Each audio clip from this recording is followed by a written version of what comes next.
Good morning everyone. So it's officially our day 4 here sa Japan. And tanghali tayo nagising kasi nag-work tayo kagabi. Then pagkagising, naligo lang tayo and yeah, we're ready to go.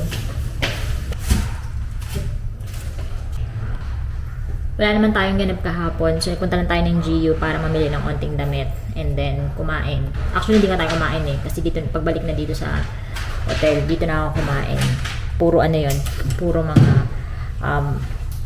kombini, pagkain sa kombini. Ganap natin ngayon is pupunta tayo ng Tokyo Observatory, Tokyo Government Building. Tapos eto na talaga, bibili na talaga ako ng pupunta na ako ng Yodobashi. Bibili ng external hard drive, tapos bibili ng cover nitong packet or bag, I mean. Ang dami kong puti. Tapos nakita ko yung mga kasama ko dito is naka-jacket sila. So feeling ko malamig, kaya magdadala tayo ng jacket. We're gonna go outside now kasi almost 2 na pala. Hindi ko napansin yung oras. Anyways.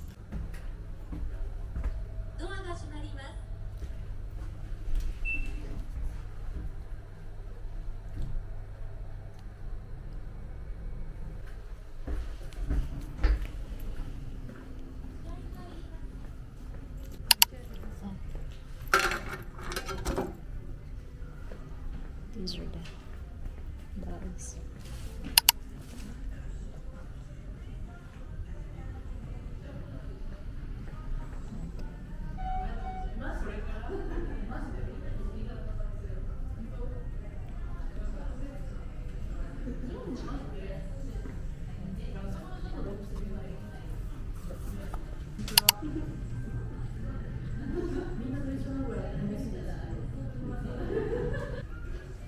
Ay, let's go down.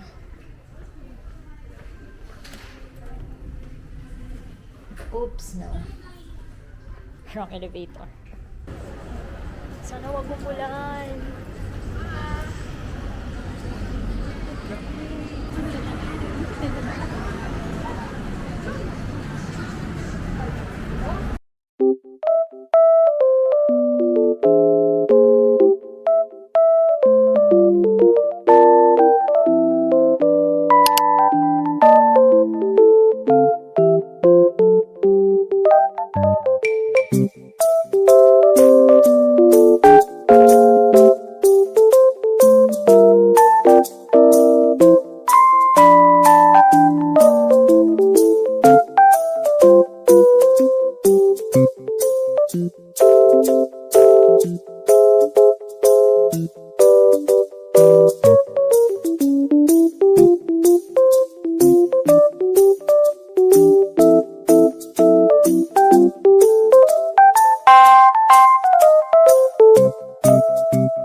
Alam mo yung sinasabi nilang trust your gut?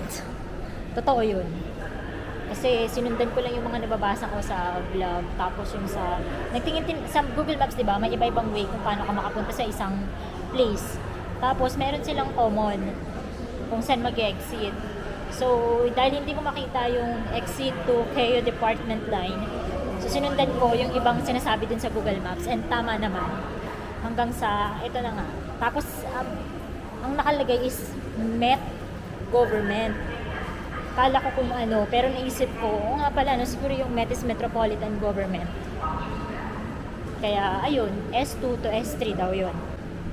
Medyo magulo lang kasi under construction, malaking part ng Shinjuku yung magko-construct na sa maling way ata ako. Dito dapat ako maglakad.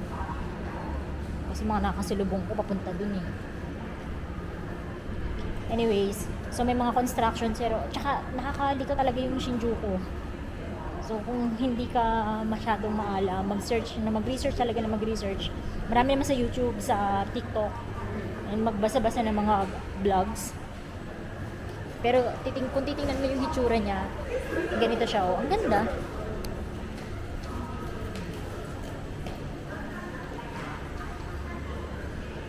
So, yan yung nilalakaran ko. Tapos may mga, ayan, S2, S3.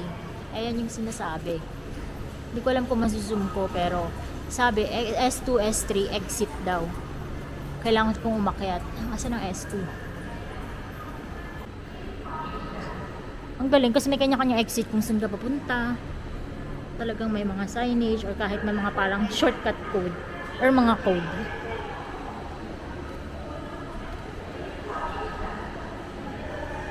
E37. So, yun sabi. Tokyo Metropolitan Government Office.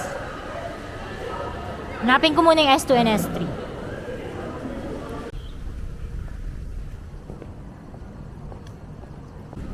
So, andito tayo ngayon.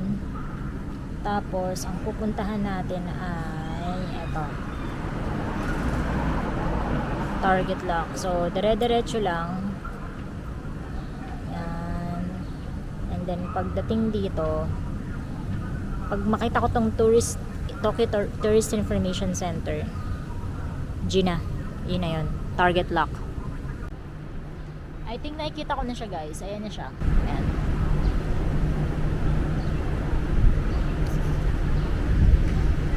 So, I think yan na yun. Yeah, kasi malapit na eh. Tapos kakaliwa na lang ako. Sabi sa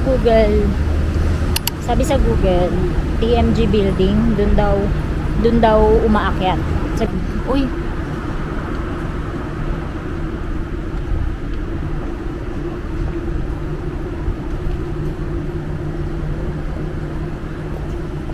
Let's go. Pero kakaliwa daw ako eh. Akit ba? Dito ba ako?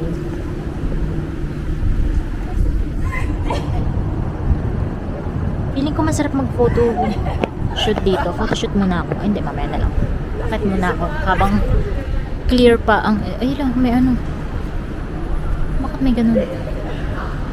May orientation ba?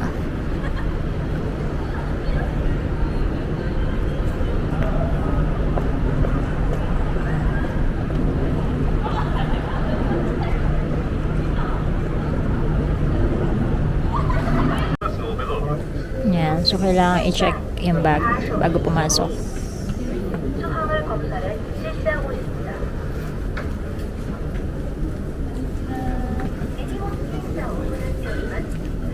We will be checking personal belongings.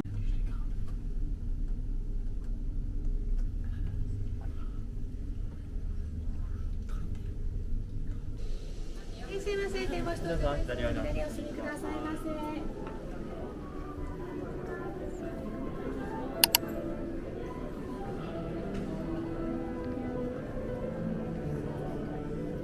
Oh my god. This is it.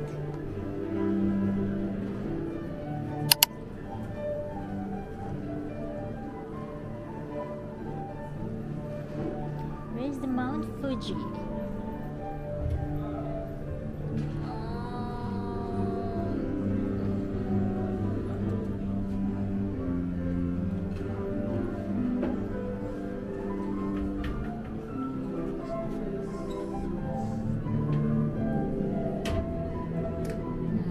Hanapin natin si Mount Fuji.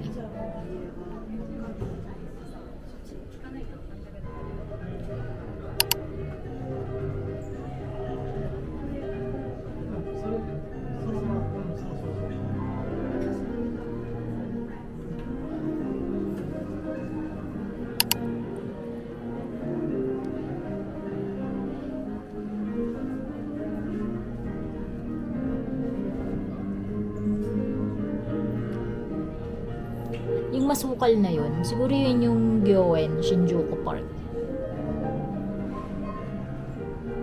Okay. Parang masaya dito pagkagabi.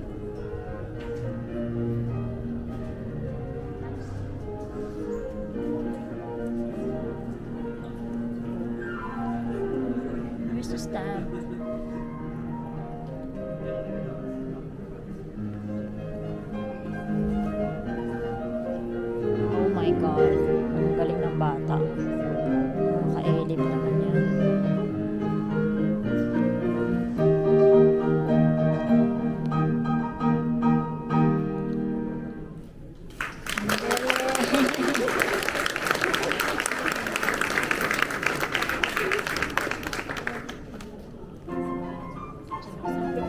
my God.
Look at the clouds from here. Ang bilis ng ano.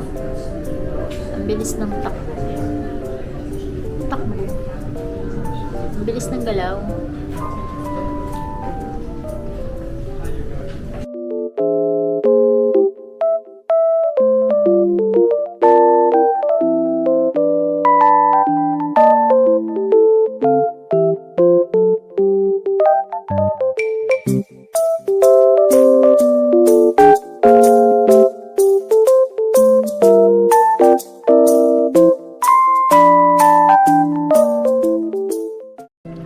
Also souvenir items na pwede niyong bilhin.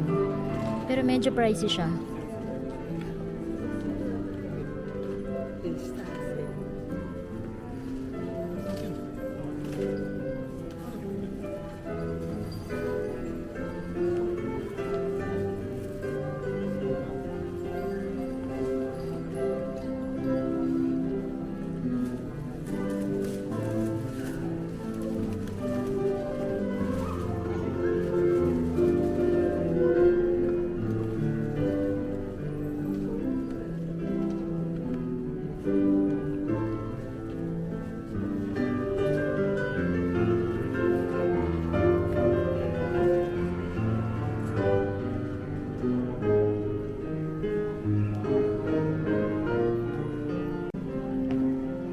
I've seen enough naman na dito guys, so I think kailangan ko nang umuwi kasi nakikita ko parang uulan na dun sa side na yun.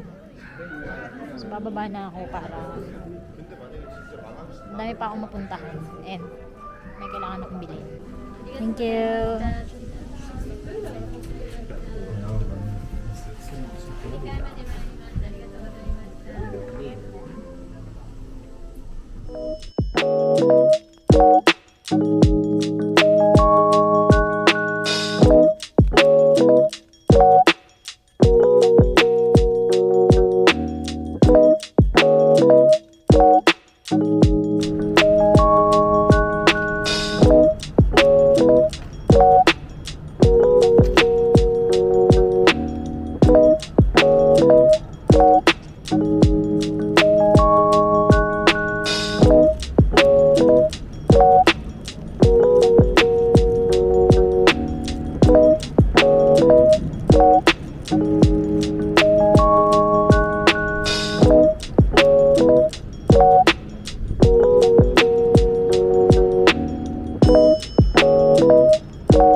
So finally, narating na natin din yung Hanazona Shrine na dito lang sa may Shinjuku.